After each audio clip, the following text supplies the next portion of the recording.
Media media friends అందరికీ నమస్కారము. ఈరోజు చాలా ఇంపార్టెంట్ సమయం ఇది. ఎందుకంటే తెలంగాణలో ఎగ్జాంపుల్ క్లియర్గా కనిపిస్తుంది. అంటే కాంగ్రెస్ ఏదైతే ప్రామిసెస్ని చేసి గవర్నెన్స్లోకి వచ్చిందో, వాళ్ళు ఇచ్చిన ప్రామిసెస్ ఏంది, వీళ్ళు చేస్తున్న పనులు ప్రాక్టికల్గా ఎట్లున్నాయి అనేవి క్లియర్గా ఎవిడెంట్గా కనిపిస్తుంది. కాబట్టి this is a very important time. ముందు సేవ్ మూసీ మూవ్మెంట్ తరపున మేము ఒక క్లారిటీని ఇవ్వాలని అనుకుంటున్నాము. ఎందుకంటే గతంలో ప్రెస్ మీట్ పెట్టి అసలు మూసీకి సంబంధించి మా స్టాండ్ ఏంది, మేము అనుకుంటున్న ఇంటెన్షన్ ఏంది, మేము బిలీవ్ చేస్తున్న ఫ్యాక్ట్స్ ఏంది, ఇవన్నీ విషయాలని ప్రజల ముందు పెట్టినప్పుడు, ప్రెస్ మీట్లో ఎక్స్ప్లెయిన్ చేసినప్పుడు ప్రభుత్వ పేజీలు ఏంటి, అవి సోషల్ మీడియా రూపంగా కానివ్వండి, లేకపోతే మిగతా పొలిటీషియన్స్ వాళ్ళ సైడ్ నుంచి గట్టిగా వినిపిస్తున్న అంశం ఏంటంటే, మేము అంత ఏంటి ఏదో పొలిటికల్ పార్టీ నుంచి ఇన్ఫ్లుయెన్స్డ్, లేకపోతే ఏదో ఒక పొలిటికల్ పార్టీ పుష్ చేస్తుందన్న క్వశ్చనే, లేకపోతే అదే విషయం గట్టిగా వినిపిస్తుంది. ప్లస్ మాకు క్లారిటీ లేదు, లేకపోతే మేము ఏదైతే ఇంటెన్షన్తో ఉద్యమం చేస్తున్నామో డిమాండ్లలో క్లారిటీ లేదనే అంశం గట్టిగా వినిపిస్తుంది. కాబట్టి క్లియర్గా చెప్పాలని అనుకుంటున్నా. సేవ్ మూసీ మూవ్మెంట్ తరపున మరియు క్లైమేట్ ఫ్రంట్ తెలంగాణ తరపున మాకు ఒక క్లారిటీ ఉంది. తెలంగాణ ప్రజల భూములను, తెలంగాణ ప్రజల నీళ్లను, తెలంగాణ ప్రజల గాలిని, తెలంగాణ ప్రజల పర్యావరణాన్ని కాపాడుకోవాలన్న ఇంటెన్షన్తోనే మేము ఈ ఉద్యమాలని చేపట్టుతున్నాం. గతంలో దామగుండం ఉద్యమంలో మేమందరం పార్ట్ కావడానికి అవసరం ఏమొచ్చింది? దామగుండం అడవి అనేది మూసీ నదిలో ఇంపార్టెంట్ వాటర్ రిసోర్స్. దామగుండం అడవి అనంతగిరి కొండల్లో ఒక పెద్ద part, 2900 acres land Damagundam reserve forest అనేది. ఆ 2900 ఎకర్స్ ల్యాండ్ అనేది అనంతగిరి కొండల్లో పార్ట్. మీరు ఇప్పటికీ సర్చ్ చేయండి, ఎవరైనా జియోగ్రఫీ స్టూడెంట్ని అడగండి, లేకపోతే ఎక్స్పర్ట్ని అడగండి. Ananthagiri hills are the major water resource for Krishna river and Musi river. Musi ఇంకా కాంగ్నా నదులే కృష్ణా నదిని ఫామ్ చేస్తాయి. ఇవి 3 రాష్ట్రాలకి నీళ్ళని అందిస్తాయి. సో నేను చెప్పాలనుకుంటున్న విషయం ఏంటంటే, అనంతగిరి కొండల్లో అత్యంత ముఖ్యమైన వాటర్ క్యాచ్మెంట్ ఏరియా అయిన దామగుండం అడవిని ఒకవైపు మొత్తం డీఫారెస్ట్ చేస్తూ, ఇంకొక వైపు మూసీ సుందరీకరణ అని చెప్తున్నప్పుడు అసలు వాస్తవాలు ఏంది, సుందరీకరణ అంటే ఏంది వీళ్ళ ప్రకారము, అసలు మూసీ నదికి కావాల్సిన ఏంటి రివైవల్ ప్లాన్ ఏంటి అని తెలుసుకోవడం కోసము అనంతగిరి కొండల నుంచి వాడపల్లి వరకు, నల్గొండ వరకు మేము ఒక యాత్రను చేసిన దాని తర్వాత కేవలం మాట్లాడడమే కాదు, ఇందాక అంటున్నారు కదా అన్న వాళ్ళు, యూట్యూబర్లు లేకపోతే సోషల్ మీడియా స్టార్స్ కాదు, మీరు అసలైన సోషల్ మీడియా స్టార్స్. ప్రజల్లో కనపడకుండా, ప్రజల్లో తిరగకుండా, ప్రజలతో చర్చించకుండా పాలసీలు చేసే మీరు సోషల్ మీడియా స్టార్స్. మేము ఆన్ గ్రౌండ్లో ప్రజలతో చర్చించి, ప్రజల మధ్యలో తిరిగి మూసీ నదిలో పరివాహక ప్రాంతంలో అసలు పరిశీలన చేసిన వాళ్ళం మేము. మూసీ నది పరివాహక ప్రాంతంలో చాదర్ ఘాట్లో ప్రతి ఆదివారం అక్కడున్న చెత్తనెత్తి, అక్కడున్న బస్తీవాసులతో ప్రతి ఆదివారం చర్చించే వ్యక్తులం మేము. యువత అంటే మామూలు వ్యక్తులమేం కాదు. ఈరోజు ఒకవైపు తెలంగాణ యువత ఏమో బెట్టింగ్లు అంటుంటే, తెలంగాణ యువత ఏమో డ్రగ్స్లో ఉంటే, మాలాంటి సేవ్ మూసీ మూవ్మెంట్ లాంటి ఉద్యమాలు, క్లైమేట్ ఫ్రంట్ తెలంగాణ లాంటి ఉద్యమాలు, ఫ్రైడేస్ ఫర్ ఫ్యూచర్ లాంటి ఉద్యమాలు మేము సామాజిక స్ఫూర్తితోని, సామాజిక అవగాహనతోని తెలంగాణ భవిష్యత్తును మార్చాలి, తెలంగాణ యువతను ఒక డైరెక్షన్లో తీసుకెళ్ళాలి అన్న ఇంటెన్షన్ తోటి యువతనందరినీ చైతన్యం చేస్తూ, వాళ్ళ హక్కుల గురించి వాళ్ళకు అవగాహన కల్పిస్తూ, అసలు మూసీ నది వాస్తవాలు ఏంది, మూసీ నదికి కావాల్సింది ఏంది అని మేము పనిచేస్తుంటే మమ్మల్ని ఈరోజు సోషల్ మీడియా, ఎక్కడి సోషల్ మీడియా చూడండి, మీరు మా సోషల్ మీడియా చూడండి, తెలుస్తుంది. మేము ఎప్పుడు సోషల్ మీడియాలో చర్చించినా ఆన్ గ్రౌండ్ ఉండి మాట్లాడతాం. ఎప్పుడు సోషల్ మీడియాలో ఏది చెప్పినా అక్కడ మూసీ నది బస్తీవాసులతో చర్చిస్తాం, లేకపోతే మూసీ నదిలో క్లీనప్ డ్రైవ్ చేస్తున్నప్పుడు మేము వీడియోలు పెడతాం. కాబట్టి నేను ఒక క్లారిటీని ఇవ్వాలని అనుకుంటున్నా.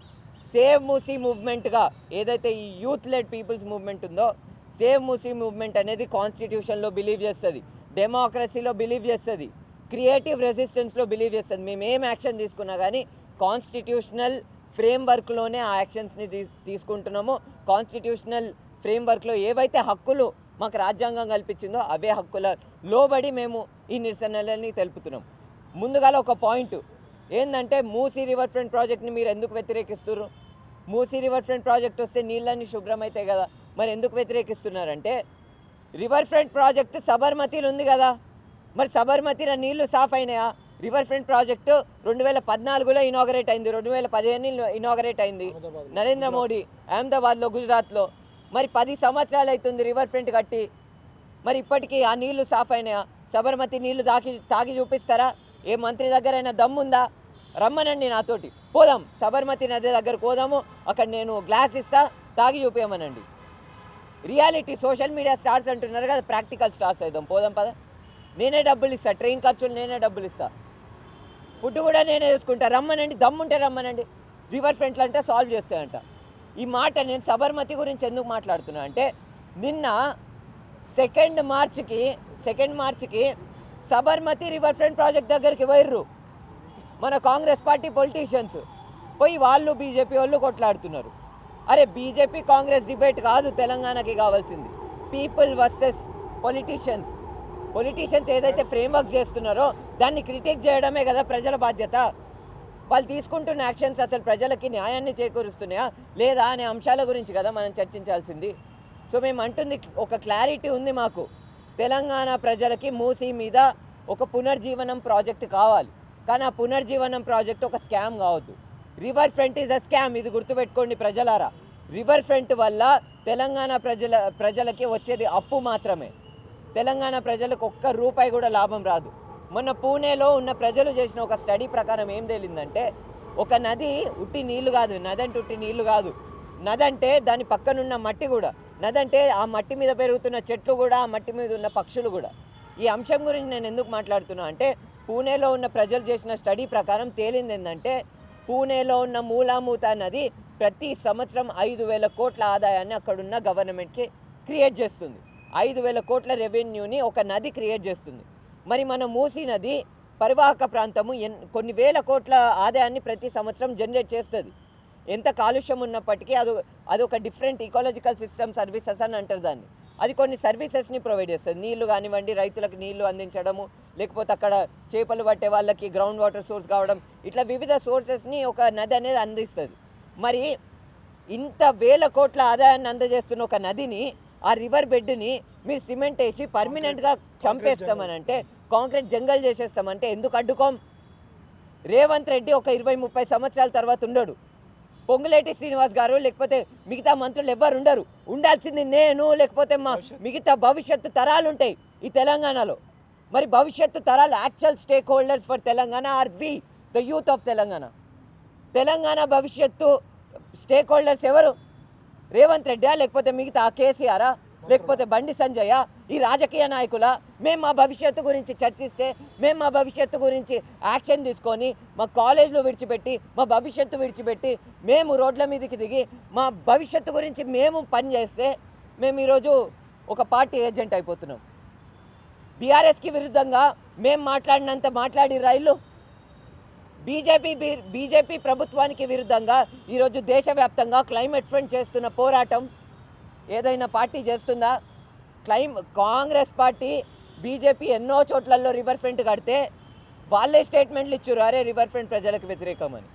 కాంగ్రెస్ పార్టీ, బీజేపీ పార్టీ ఎన్నో చోట్లలో అడవిని నరికితే అరే వీళ్ళు పర్యావరణాన్ని నాశనం చేస్తున్నారని చెప్తున్నారు.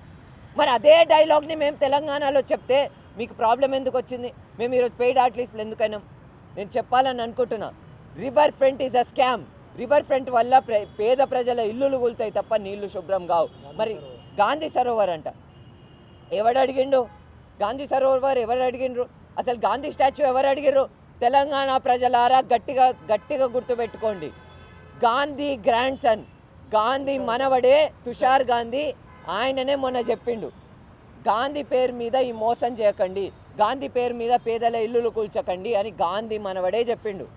ఈ స్టాచ్యూకి, ఈ గాంధీ సరోవర్ ప్రాజెక్టుకి, మూసీ రివర్ ఫ్రంట్ ప్రాజెక్ట్కి గాంధీ మనవడే వ్యతిరేకంగా ఉన్నాడు. ఇది గుర్తుపెట్టుకోండి ప్రజలారా. కాంగ్రెస్ ప్రభుత్వము మూసీ పేరు మీద మీ అందరికీ మోసం చేస్తుంది, మూసీ పేరు మీద తెలంగాణ యువతకి మోసం చేస్తుంది, ఆర్థికంగా మనందరినీ దోపిడీ చేస్తుంది, ఇది గుర్తుపెట్టుకోండి. కాబట్టి నేను ఒకటే చెప్పాలని అనుకుంటున్నా, సేవ్ మూసీ మూవ్మెంట్ తరపున మరియు క్లైమేట్ ఫ్రంట్ తెలంగాణ తరపున మాకు ఒక క్లారిటీ ఉంది. రివర్ ఫ్రంట్ని అడ్డుకుంటున్నామంటే దానికి ఒకటే రీజన్, రివర్ ఫ్రంట్ వల్ల తెలంగాణ ప్రజలకు ఎటువంటి లాభం కాదు, నీళ్లు శుభ్రం కావు, పర్యావరణాన్ని ఏ విధంగా రక్షించలేము, పర్యావరణం ఇంకా మొత్తంకే నాశనం అయిపోతుంది. మూడో అంశం ఏంటంటే అది ఇంకొక ఎకనామిక్ లోడ్.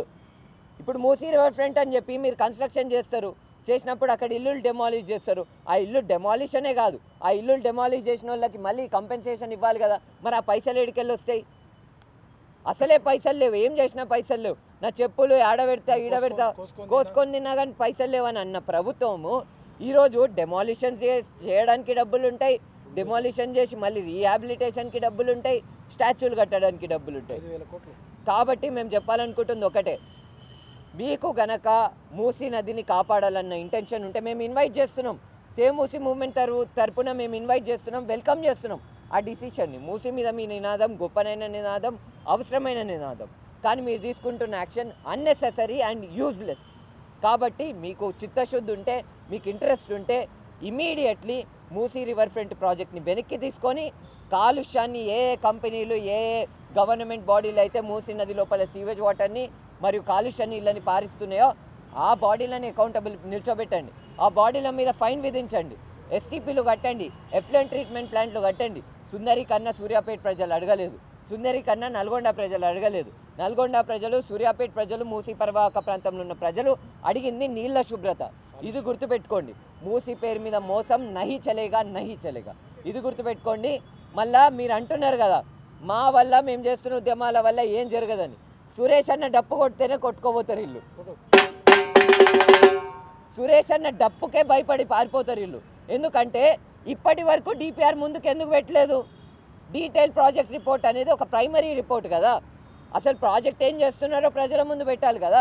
డిపిఆర్ ఎందుకు పెడతలేరంటే వీళ్ళు రేపు డిపిఆర్ విడుదల చేస్తే మాలాంటి సైన్స్ చదివిన విద్యార్థులు, మాలాంటి ఈకాలజిస్టులు ఈజీగా క్రిటిక్ చేసేస్తారు, దాంట్లో ఉన్న వాస్తవాలని క్రిటిక్ చేస్తాం కాబట్టి వాళ్ళు భయపడుతున్నారు. కాబట్టే వీళ్ళు వాస్తవాలని ముందు పెట్టడానికి భయపడుతున్నారు.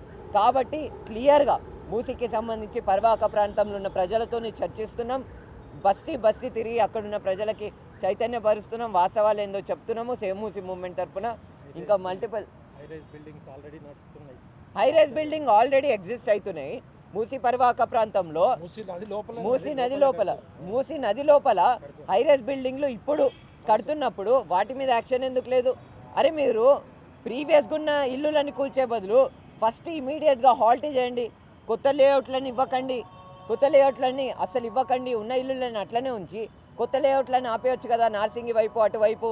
ఇంకొకటి ఏంటంటే కాలుష్యం ఇప్పటికే పారుతుంది, జిహెచ్ఎంసీఏ తన పైప్ లైన్లతోటి మూసీ నది లోపల కాలుష్య నీళ్ళని లోపలేస్తుంది.